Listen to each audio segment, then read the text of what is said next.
Hello, I'm Peter Brown. I'm an independent science journalist, and I'm talking today with Dr. Bob Cahalan of NASA Goddard Space Flight Center in Greenbelt, Maryland, about the sun and the energy from the sun. Bob, you've studied the sun for a great many years. You know quite a lot. One of the things that people often wonder about is why the sun, why we get so cold in the winter and warm in the summer.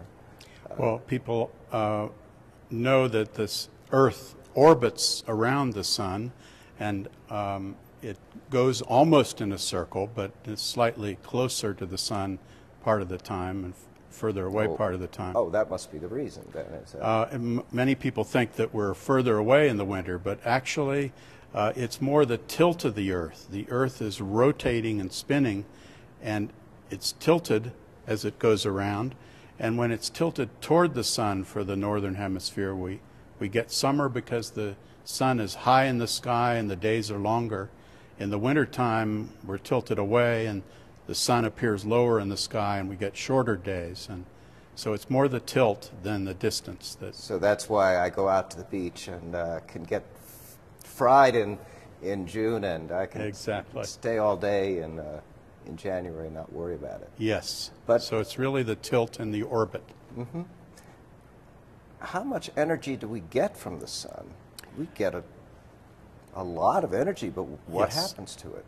Yes, really all the processes on the Earth, such as the weather, ocean currents, all the energetic activity on the Earth, except for volcanoes, but other activity is due to the energy that comes from the sun.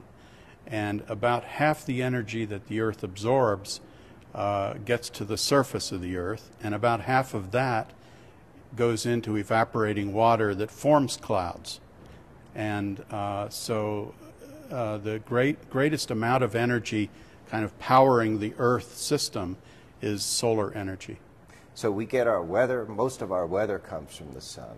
Yes. That energy that goes into the atmosphere is water vapor, I guess. Exactly. And the water vapor rains out and we get our crops, and people talk about storing energy as corn. Yes. Yes. And that's really solar energy. That's solar energy. So the solar is causing vegetation to grow, and that also, of course, varies with the season due to the orbit of the Earth, as we were talking about. I guess we think of the sun as being a fairly constant thing, but of course it's not in this sense. Yes, the sun is actually quite constant as stars go, and fortunately for us, it doesn't vary by a huge amount, but it is varying by a small amount, and it varies with what's called the activity cycle of the sun. And what is that? And that's related to what are called sunspots on the sun. These are dark spots spread over the sun, first observed by Galileo almost 400 years ago when he looked at the sun. Now wait, I have to stop you because I've tried to look at the sun and I just look away. So if I looked at the sun long enough you don't want to point your telescope at the sun and put your eye to the telescope. That would be the end of your eyesight in that eye. So always find a way to project that image onto some surface and then look at the projection. Is that how Galileo did it? Galileo found a way to... knows. Yes. Galileo did not look directly at the sun, but found a way to focus the light onto a shadow. He was able to look at the moon. And, what does a sunspot look like? From the distance that with Galileo's power telescope, it just looked like sort of small, almost like pimples on the sun. Oh. So he couldn't see very clearly what those were, but he noted them in his notebook and drew pictures of them every day for a long period of time, and found from that the spots moved across the face of the sun, but some of them reappeared again later on. Ooh. And so by looking at many of those drawings, he determined that the sun is rotating about once a month.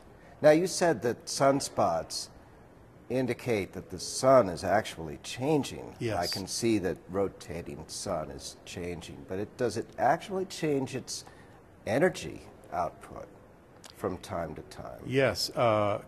Galileo knew that there were sunspots, and he was observing the variations of the sun, but it wasn't until many decades later that people noticed that there were many fewer sunspots than Galileo had seen.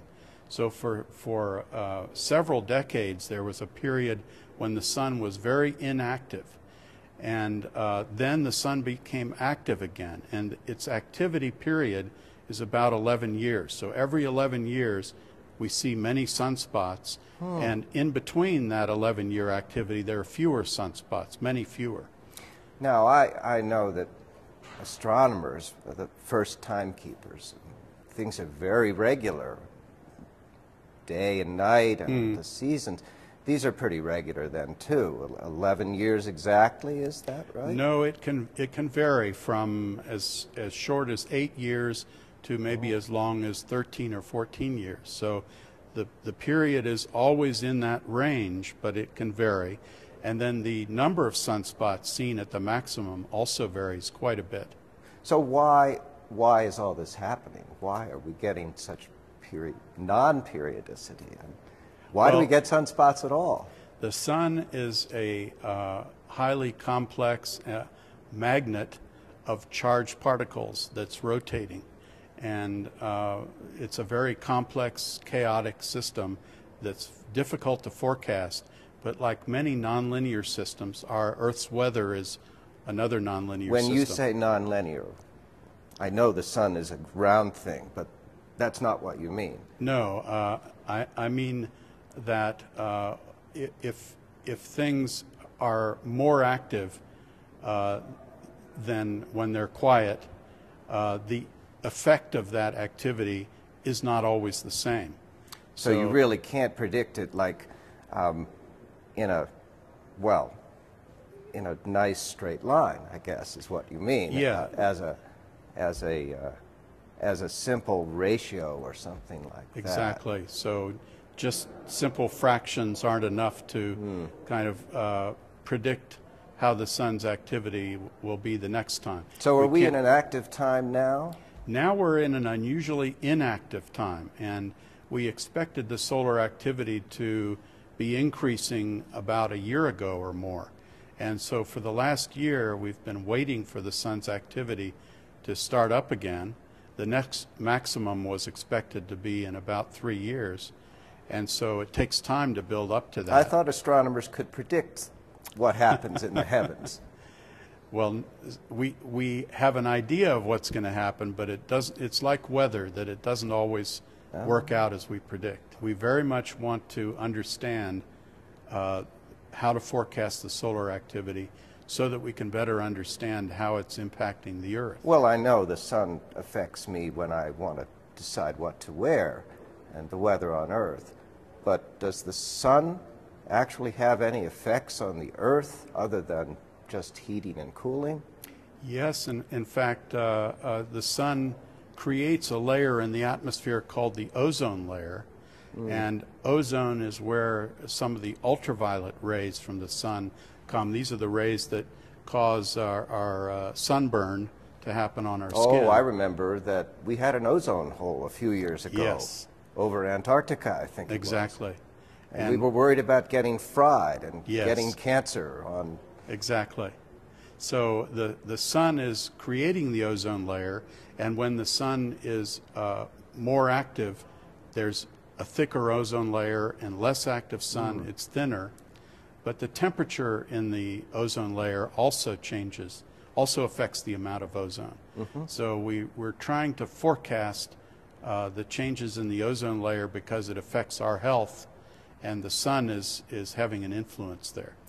Dr. Cahalan, it's been a pleasure to talk with you. I hope we can continue this conversation again soon. Thank you for joining us. Well, thanks very much, Peter, and glad to discuss with you the sun anytime.